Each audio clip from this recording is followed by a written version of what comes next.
તો દોસ્તો, હું આજ વાત કરી રહ્યો છું કે ગુજરાતી ધર્મમાં નવું આવે એવું મૂવી ભમરડો. ભમરડો મૂવી થોડા જ સમયમાં બહુ બધા દોસ્તોનું પસંદીદા મૂવી બની ગયું છે. ભમરડો મૂવીનું શૂટિંગના અમુક દ્રશ્યો આપણા ભાવનગરમાં શૂટ કરવામાં આવ્યા છે, જે આપણા ભાવનગર માટે બહુ સારી વાત છે.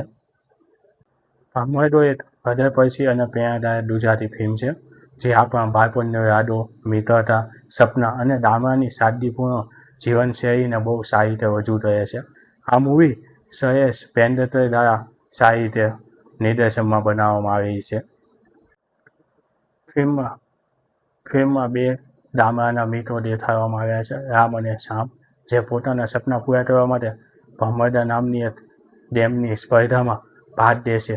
આ એક તરફ શિક્ષણ અને ભવિષ્યની આશા છે, તો બીજી તરફ બાળપણની નિર્દોષતા અને સંઘર્ષની કહાની છે. તેમની આ સફર દરમિયાન અનેક પડકારો અને લાગણીસભર દ્રશ્યો જોવામાં આવ્યા છે. મૂવીમાં બાળપણની યાદોને જીવંત કરતી વાર્તા છે.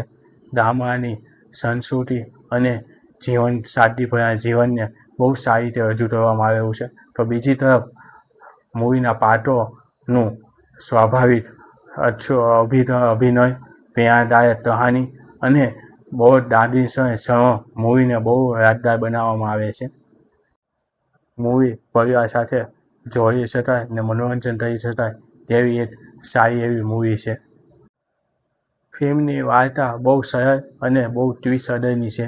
સાથે જ ફિલ્મની ગતિ બહુ ધીમી છે, જેથી અમુક દર્શકોને આ ફિલ્મ સાહેબ પસંદ ના આવી શકે. જેને બહુ ટ્વિસ્ટ પસંદ હોય અને બહુ થોડી સસ્પેન્સ જેવું મૂવી પસંદ કરતા હોય તો તેને સાહેબ પસંદ ના આવી શકે. બાકી આ મૂવી બહુ જ મસ્ત અને મજેદાર છે, એ જોવા જેવું મૂવી છે. જો દોસ્તો તમને ગામડાની પૃષ્ઠભૂમિ, મિત્રતા, બાળપણની યાદો અને પરિવાર સાથે સારું મૂવી માણી શકાય તેવું મૂવી જોવું હોય તો તમારે આ મૂવી ભમરડો જવું એ તો જોવું શકે.